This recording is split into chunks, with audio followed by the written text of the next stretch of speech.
Good morning दोस्तों।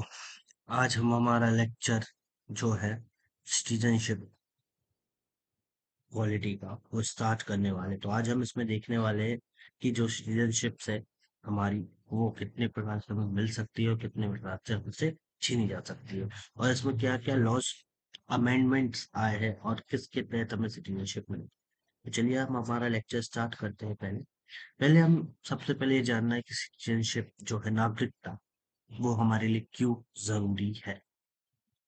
तो सबसे पहली बात आती है कि जो हमारी सिटीजनशिप है, वो हमारा लीगल स्टेटस बताता है कि हम इंडिया से बिलोंग करते हैं या हम इस कंट्री के रहवासी है परमानेंटली, जिससे हमें उस देश के कुछ जो लीगल राइट्स है वो प्राप्त होते हैं या हमें मिलते हैं। जैसे कि कुछ लीगल राइट है, वोटिंग राइट्स है, पॉलिटिकल राइट हो गया। इस प्रकार के जो राइट्स है, परमानेंट रेसिडेंसी का राइट्स है, ये हमें प्राप्त होते हैं। तो यहाँ से आप इतना तो समझ गए होंगे कि जो हमारी सिटीजनशिप है वो क्या है और किस लिए है। और साथ साथ सिटीजनशिप होने से हमारे देश में जो बाहर के दूसरे गतिविधियां या दूसरे अन्य प्रकार के लोग बिना सिटीजनशिप के एंटर नहीं कर सकते, जिससे हमारा कंट्री की इंटीग्रिटी और सारी चीजें, सिक्योरिटी, जो इंटरनल सिक्योरिटी है वो सेफ रहती है। तो चलिए अब हम स्टार्ट करते हैं हमारा सिटीजनशिप। तो सिटीजनशिप जो है पार्ट 2 में आता है कॉन्स्टिट्यूशन के, और आर्टिकल 5 टू 11 से डील करता है। सबसे इम्पोर्टेंट बात क्या, सिटीजनशिप से अलग से एक वो है? नहीं, सिटीजनशिप जो इंडिया में ली गई है वो सिटीजनशिप एक्ट 1955 के तहत ली गई है। तो अब ये सिटीजनशिप एक्ट 1955 क्या है, क्या कहता है, ये देखते हैं। ये कहता है किसी की भी जो सिटीजनशिप या नागरिकता है वो कैसे उसे प्राप्त हो सकती है और फिर छीनी जा सकती है। और सबसे बड़ी बात, जिस समय हमारा संविधान बन के तैयार हुआ और लागू हुआ, उस दिन से जो लोग भारत में रह रहे हैं उन्हें भारत की सिटीजनशिप मिलेगी। और ऐसे ही फिर जब हम आर्टिकल 5 स्टार्ट करते हैं, आर्टिकल 5 कहता है कि सिटीजनशिप उस व्यक्ति को ऑटोमेटिकली प्राप्त है जो व्यक्ति भारत में 26 जनवरी 1950 के टाइम से रह रहा है। फॉर एग्जाम्पल के तहत 26 जनवरी 1950 को हमारा संविधान लागू हुआ था, तो तब से जो भी भारत में रह रहे हैं वो भारत की नागरिकता उन्हें मिल जाती है। और साथ में पर इसमें 3 कंडीशन भी है, और तीनों में से कोई एक कंडीशन फुलफिल भी होनी चाहिए। अगर वो बॉर्न हुआ है, अगर वो व्यक्ति पैदा हुआ है इंडिया में, या उसके पेरेंट्स इंडिया में बॉर्न हुए हैं, तो वो ऑर्डिनरली, और वो रह रहा है इंडिया में 5 साल से, जिस समय संविधान बन के लागू हुआ है। ठीक है, तो उसके समय से वो इंडिया का नागरिक माना जाता है। आर्टिकल 6 क्या कहता है? आर्टिकल 6 जो है, citizenship those who migrated to India from Pakistan. इसका मतलब क्या होगा आप लोग भी समझ गए।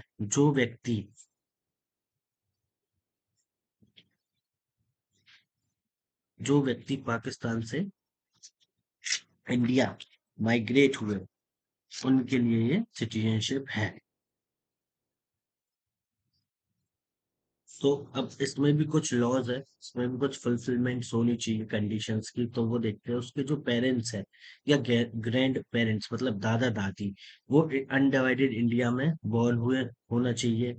और साथ ही साथ, अगर साफ साफ इसमें जो मैंने लिखा है ये एम लक्ष्मीकांत का ही पार्ट है, साफ साफ एम लक्ष्मीकांत में भी ये लिखा है, he migrated to India before 19th July 1948। He had been ordinary resident of India since the date of migration। अगर वो 19 जुलाई 1948 के पहले इंडिया में माइग्रेट होता है, तो ऑर्डिनरी इंडिया का रेसिडेंट माना जाएगा जिस दिन से वो माइग्रेट हुआ इंडिया में। अब हम देखते हैं आर्टिकल 7। आर्टिकल 7 जो है वो ये कहता है कि जो व्यक्ति इंडिया से माइग्रेट हुए पाकिस्तान, पाकिस्तान में कुछ समय रहे और वापस इंडिया में आना, रीसेटल होने आना चाहते हैं, तो ये भी, इसमें क्या है, कैसे क्या लॉस है, ये हम समझते हैं।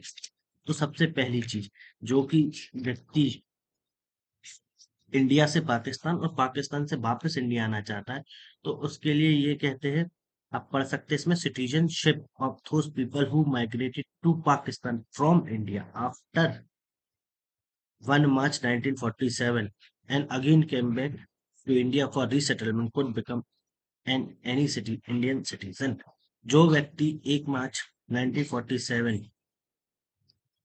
के बाद इंडिया से पाकिस्तान जाता है, तो वो जब वापस रीसेटल होने आ सकता है, तो उन्हें इंडियन सिटीजनशिप मिल सकती है।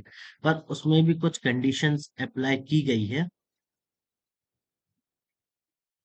कि क्या है, he had to be resident in India for 6 months preceding the date of his application for registration।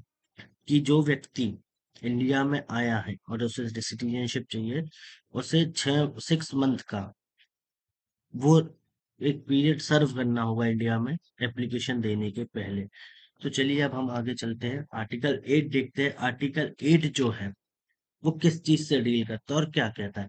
वो कहता है article 8, citizen of certain person of India origin residing outside India for purpose of employment, marriage and education. Sidhi simple शब्दों में मैं आपको बताता हूँ, जैसे कोई व्यक्ति इंडिया से यूएसए, कनाडा, ऑस्ट्रेलिया पढ़ने जा रहा है, जॉब के पर्पज से जा रहा है, या वहां उसकी शादी है या वहीं शादी होके रह रहा है, तो ये जो है आर्टिकल ये उस चीज से डील करता है। अब आर्टिकल 9 क्या कहता है? A people volunteer acquiring citizenship of a foreign country will not be the citizen of India. जैसे कि आप में से किसी के भी व्यक्ति, आप लोग में कोई भी सॉरी, अगर इंडिया से ऑस्ट्रेलिया कनाडा जाते हैं और वहां की सिटीजनशिप लेते हैं, तो आप फिर इंडियन सिटीजन नहीं माने जाएंगे। अब हम देखते हैं आर्टिकल 10 क्या कहता है। Any person who is considered a citizen of India under any of the provision of this part shall continue to be the citizen and will also be the subject of any law made by the parliament। अब सीधी बात यह, article 10 कहता है कोई भी जो law बनेगा citizenship में, वो पार्लियामेंट के द्वारा बनाया जाएगा और इस पे लागू होगा। और सबसे पहली line, any person who is consider a citizen of India under any of the provision, जो भी भारत का नागरिक है या नागरिक माना जाता है, किसी भी प्रोविजन जो अपने अभी तक आर्टिकल पढ़े पीछे, उनके तहत कोई भी अगर सिटीजन है, तो जो लॉ पार्लियामेंट के द्वारा बनते हैं उस पे लागू हो गए। आर्टिकल 11 क्या कहता है? Parliament to regulate the right of citizen by law. Parliament के पास पावर है, अधिकार है कि जो भी राइट्स है सिटीजनशिप के, वो रेगुलेट कर सकती है लॉ के तहत। अब क्या क्या है? पार्लियामेंट के पास जो राइट है, वो कोई किसी भी प्रकार का कानून, चाहे वो सिटीजनशिप लेना हो कि आपको मिलेगी कैसे, सिटीजनशिप छीनना कैसा हो, और कोई भी दूसरे मैटर जो सिटीजनशिप से रिलेट करते हैं, वो उस पे कानून बना सकती है और आजाद है। अब हम सबसे पहले समझेंगे citizenship of Indian constitutional provision. जैसे कि आपको मैंने पहले बताया था, ये पार्ट 2 में आता है, आर्टिकल 5 टू 11 इससे डील करते हैं। अभी तक हमने इसके पहले जो है आर्टिकल 11 तक देख लिए है कि एक एक आर्टिकल क्या कहता है। अब हम ये समझेंगे जो सिटीजनशिप एक्ट 1955 है, वो क्या है और कितने बार अमेंड हो चुका है। तो आर्टिकल जो सिटीजनशिप एक्ट है हमारा, वो अभी तक 5 बार अमेंड हो चुका है। तो आपको भी पता होगा कि हमारे यहाँ जो सिटीजनशिप एक्ट अमेंड होता है, उसमें कुछ नई चीज नहीं जोड़ती, उसमें चेंजेस होते हैं अमेंडमेंट के तहत। तो पहला जो अमेंडमेंट हुआ था, जैसे कि हम पढ़ रहे हैं 1986 में, ये क्या हुआ था? इसमें ये कहा गया था कि जो फादर है, father should be a Indian. व्यक्ति का जो पिताजी है वो भारतीय होने चाहिए। 1986 में ये बोला गया, अमेंडमेंट के तहत इसे जोड़ा गया। फिर एक और अमेंडमेंट होता है 1992 में, जिसमें कहा जाता है father and mother should be Indian, कि जो माँ बाप है दोनों ही इंडियन होने चाहिए। फिर तीसरा जो अमेंडमेंट हुआ 2003 में, वो क्या कहता है? इनलीगल माइग्रेंट्स, जो भारत में जैसे बांग्लादेश के साइड से घुसपैठिए आ रहे थे और भारत में रह रहे थे, इन्हीं के लिए कि ये इनलीगल माइग्रेंट्स हैं। अब 2005 में भी एक अमेंडमेंट होता है, जो कि ओवरसीज सिटीजन ऑफ इंडिया के लिए, जो भारत के बाहर रह रहे हैं सिटीजन ऑफ इंडिया, उनके लिए था। और फिर जो इसमें मैंने मेंशन नहीं है, मैं आपको बता देता हूँ, 2019 में एक अमेंडमेंट और ऐड हुआ, सीएए, सिटीजन अमेंडमेंट एक्ट। इसमें क्या है, जो भी व्यक्ति 2014 या 14 से भारत में रह रहा है, 2014 के बाद से, और या तो 5 ईयर्स से, उसे इंडियन सिटीजन माना जाएगा। तो ये सब हुआ। इसमें कुछ चेंजेस भी हुए कि सिख जो है, जैसे जहाँ माइनॉरिटीज है, सिख, हिंदूज, क्रिश्चियन, ये सब जो लोग हैं, तो जो माइनॉरिटीज है जहाँ, जैसे पाकिस्तान, बांग्लादेश, ऐसे कंट्रीज में अगर वहाँ उन पर अत्याचार होता है तो वो इंडिया आ सकते हैं और भारत उन्हें भारत का सिटीजन देगा। सिर्फ उसमें एक जो है, मुस्लिम्स ऐड नहीं किए, कि मुस्लिम्स जो है वो आ सकते हैं और सिटीजन माने जाएंगे सिटीजनशिप अमेंडमेंट एक्ट के तहत। अब दूसरी चीज ये है कि अपन जैसे जैसे आगे बढ़ते हैं, सिटीजनशिप एक्ट जो है वो कहता है कि भाई, आप हमारी जो सिटीजनशिप है वो किन किन प्रकारों से ले सकते हैं। तो इसमें प्रकार मेंशन है किस टाइप से आप सिटीजनशिप ले सकते हैं। तो कंसिस्टेंट ऑफ कॉन्स्टिट्यूशन, ये तो मैं आपको बता ही चुका हूँ। जिस समय से भारत का संविधान लागू हुआ, उस समय से जो भी भारत में नागरिक रह रहे हैं वो भारत के नागरिक माने जाते हैं। अब सिटीजन बाय बर्थ में एक चीज है कि मैं आपको बताना चाहूंगा, इसमें एक सीधा सिंपल लाइन में लिखा है कि जो बाय बर्थ है, बाय बर्थ में जो ऑन और आफ्टर 26 जनवरी 1955 या उसके पहले 1 जुलाई 1982, ऑन और आफ्टर 1 जुलाई 1987 और बिफोर 3/12/2003, आज उनमें ये जो मैंने आपको डाटा बोला है कि ऑन एंड आफ्टर 26 जनवरी 1950, एक बार और रिपीट करता हूँ जिसमें आप इसे नोट डाउन कर सके। इसमें ये मेंशन नहीं है, या बिफोर 1 जुलाई 1982, या ऑन और आफ्टर 1 जुलाई 1987, या बिफोर तीन थ्री 3 दिसंबर 2003 के पहले उसके माँ या फादर में से, दोनों में से कोई एक इंडियन होना चाहिए बाय बर्थ के लिए। अब क्या होता है, इसी में बाय बर्थ में एक ऑन और आफ्टर 3/12/2003 के बाद से ये हो गया जो बोथ पेरेंट्स है वो इंडियन सिटीजन होने चाहिए और इलीगल माइग्रेंट नहीं होने चाहिए। ये कुछ चेंजेस आए। फिर अब बाय, जैसे कि हम आपको बताएं कि बाय डिसेंट। अब बाय डिसेंट क्या है? डिसेंट का मतलब होता है बॉर्न आउटसाइड द इंडिया, जो भारत के बाहर जन्म हो। तो हम ये भी समझते हैं इसमें क्या बोला गया, ऑन और आफ्टर 26 जनवरी 1950 और before 10 December 1992, if father is Indian.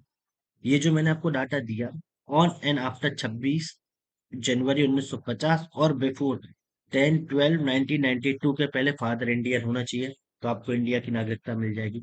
On और आफ्टर, पहले या बाद में, किसके?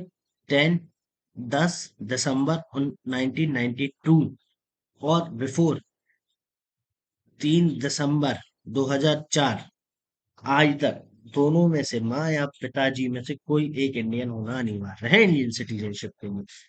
अब थर्ड जो आता है, ऑन आफ्टर 3/12, मतलब 3 दिसंबर 2004 के बाद या उस समय तक, या अभी प्रेजेंट में भी जो भी है पेरेंट्स विद, जैसे फॉर एग्जांपल, मैं आपको सीधे शब्दों में समझाता हूँ, डिसेंटिकल लास्ट वाला जो है, ऑन आफ्टर 3/12/2004 वाला जो स्टोरी है, वो मैं आपको समझाता हूँ सिंपल वर्ड्स में, कि जैसे कोई भी व्यक्ति 3/12/2004 या उसके पहले है, या प्रेजेंट में है अभी तक, करेंटली तक,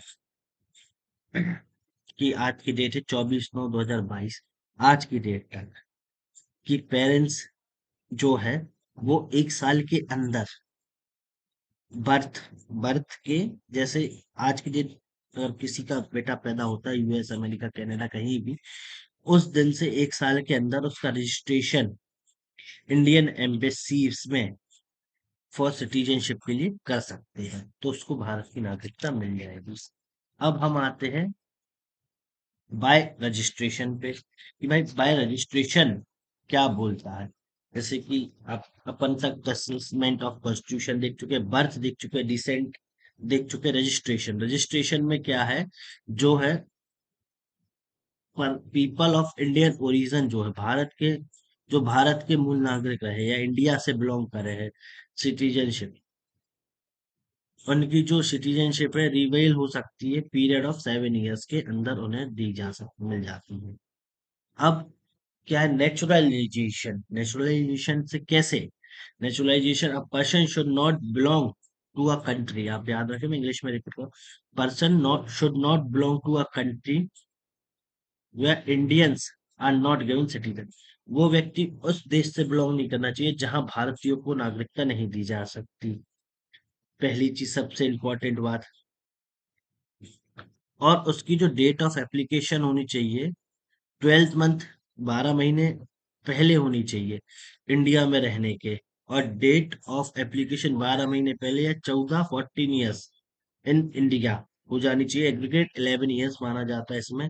सबसे पहली बात उसका गुड कैरेक्टर होना चाहिए, एक नेचर अच्छा होना चाहिए, उस पर कोई भी क्रिमिनल ऐसा धारा है या टेररिस्ट को हेल्प करने वाली ये इस प्रकार की इल्जाम नहीं होने चाहिए। बेसिक नॉलेज होनी चाहिए, जो हमारे 8 शेड्यूल में जो भी लैंग्वेज है जितनी भी, वो उसमें से किसी एक लैंग्वेज की उसे बेसिक नॉलेज होनी चाहिए। Intention to live in India, ये चीज क्लियर होनी चाहिए कि भाई आप इंडिया में क्यों रहना चाह रहे हैं। अब इसमें एक चीज का एक्सपेक्शन है कि जो science art philosophy literature peace और ह्यूमन राइट, इन सब फील्ड से जो बिलोंग करता है उसे भारत की नागरिकता मिल सकती है।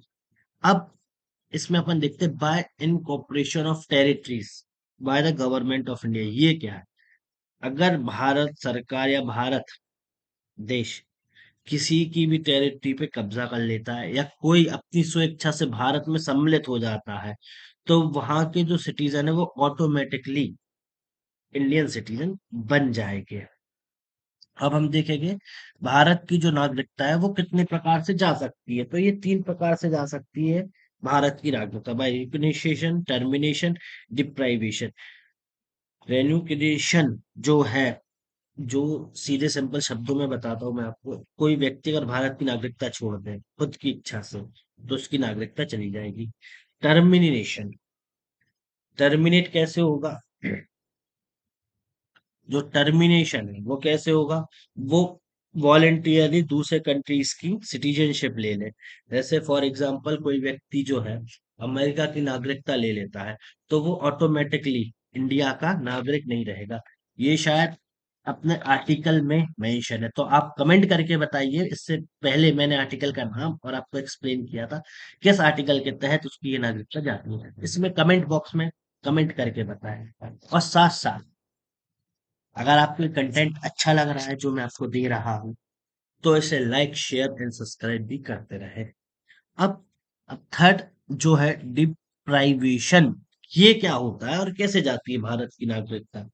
ये जो होता है, सिटीजन जो है, भारत सरकार उससे भारतीय जो सिटीजन है वो छीन लेती है। कैसे ले लेती है वापस, कि वो फ्रॉड कर रहा है कुछ, फ्रॉड में देश को धोखा देना, या बहुत जैसे विजय माल्या ने फ्रॉड करा इस तरीके का, या भारत के कॉन्स्टिट्यूशन को नहीं मानना, जैसे कि बहुत जगह अभी आप करंट में इश्यूज देख रहे हैं इंडिया में,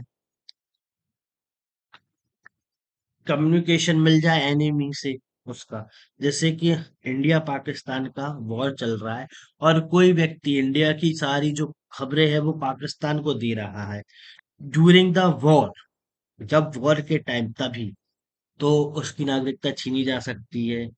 या 2 ईयर की जेल हो with in 5 years of getting citizenship है।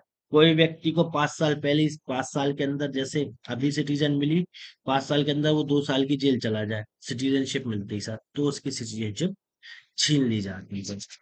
तो आज के लेक्चर में बस इतना ही। पर उसके पहले पर्सन ऑफ इंडियन ओरिजिन अपन पढ़ेंगे।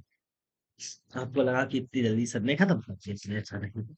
जैसे पर्सन ऑफ इंडियन जो है, ये जो कार्ड होता है पर्सन ऑफ इंडियन ओरिजिन का, ये किस को दे सकते, किसको नहीं दे सकते, तो सारी कंट्रीज को दे सकते हैं, सिर्फ पाकिस्तान, श्रीलंका, नेपाल, बांग्लादेश, भूटान, चाइना, अफगानिस्तान को छोड़ के, कि हम इन कंट्रीज को नहीं देते।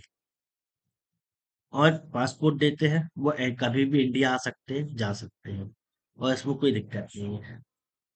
15 ईयर्स की मल्टीपल एंट्री रहती, 15 ईयर्स तक आप इजीली एंटर कर सकते हो। उनको कोई सेपरेट वीजा की आवश्यकता नहीं होती, पर्सन ऑफ इंडियन होगी। अब overseas citizen of India, overseas citizen of India मैंने अभी आपको कुछ देर पहले ही समझाया था कि ओवरसीज सिटीजन ऑफ इंडिया क्या होता है, और ये भी किसी आर्टिकल में हमने अभी पढ़ा था। तो अब वो आर्टिकल भी कमेंट बॉक्स में कमेंट करें और हमें बताएं कि किस आर्टिकल में इसका ओवरसीज ऑफ इंडियन सिटीजन का जिक्र हुआ है। तो इसमें सबसे पहले हम ये देख लेते हैं, ये क्या, ये बोलता क्या है। जो कार्ड है फॉरेन नेशन के लिए है, एलिजिबल इंडियन सिटीजन के लिए 26 जनवरी 1950, और was a Indian citizen on and after the date. 26 जनवरी 1950 तब से लेके इंडियन सिटीजन है उसके या उसके बाद से, तो उसको citizen, overseas citizen of India माना जाता है। सिटीजन ऑफ पाकिस्तान, बांग्लादेश, ये दो कंट्री। अब यहाँ आप कंट्री देखेंगे, PIO में कंट्रीज ज्यादा है। कितनी कंट्रीज है? Pakistan, Sri Lanka, Nepal, Bangladesh, Bhutan, China, Afghanistan, 7 countries. यही आपको एग्जामिनर हल्का सा क्वेश्चन पूछ लेगा। पैराग्राफ में देखिए कि पर्सन ऑफ इंडियन ओरिजिन जो है, PIO कार्ड, इतने 3 डेज, 3 कंट्रीज, 4 कंट्रीज, तो आप ये याद रखें नंबर्स भी और कंट्रीज के नेम भी, जो कि बहुत ईजी है। और ओवरसीज सिटीजन ऑफ इंडिया में जो है, वो किसको नहीं दे सकते? सिर्फ दो, पाकिस्तान और Bangladesh. Are not eligible and does not having voting right. OCI card holder, जो ओवरसीज सिटीजन ऑफ इंडिया का जो कार्ड होल्डर है, उसके पास वोटिंग राइट नहीं होता है। तो ये भी आप बहुत अच्छे से याद रखें। डुअल सिटीजनशिप है नहीं, OCI card is not Indian citizen. अब यहीं से क्वेश्चन फिर उठा ले वो, कि PI, person of Indian origin, is not a citizen of India, और overseas citizen of India are the citizen of India, ये कह दे आपसे, और उसमें पूछ ले which one is the correct, तो नीदर एंड नो, दोनों गलत है। क्यों? क्योंकि अभी तो सर ने बताया, और अभी तो हमने पढ़ा है आपको, OCI जो है कार्ड होल्डर, वो इंडियन सिटीजन नहीं होता है। लाइफ लॉन्ग वीजा टाइप है, विजिटिंग इंडिया विजिट कर सकते हो और कोई दिक्कत नहीं है। अब person OCI have equal right as NRI in term of finance, education, economic matter. They cannot acquire agriculture land. ये भैया जमीन जायदाद नहीं, जमीन नहीं खरीद सकते भारत में। बाकी सब इनके पास जो राइट्स है NRI के पास, वही इनके पास रहेंगे। तो आज के लेक्चर के लिए बस इतना ही। देखने के लिए थैंक्स अ लॉट। हंसते रहे, पढ़ते रहे और मुस्कुराते रहे, और साथ साथ तैयारी ना छोड़े, लगे रहे। Thank you.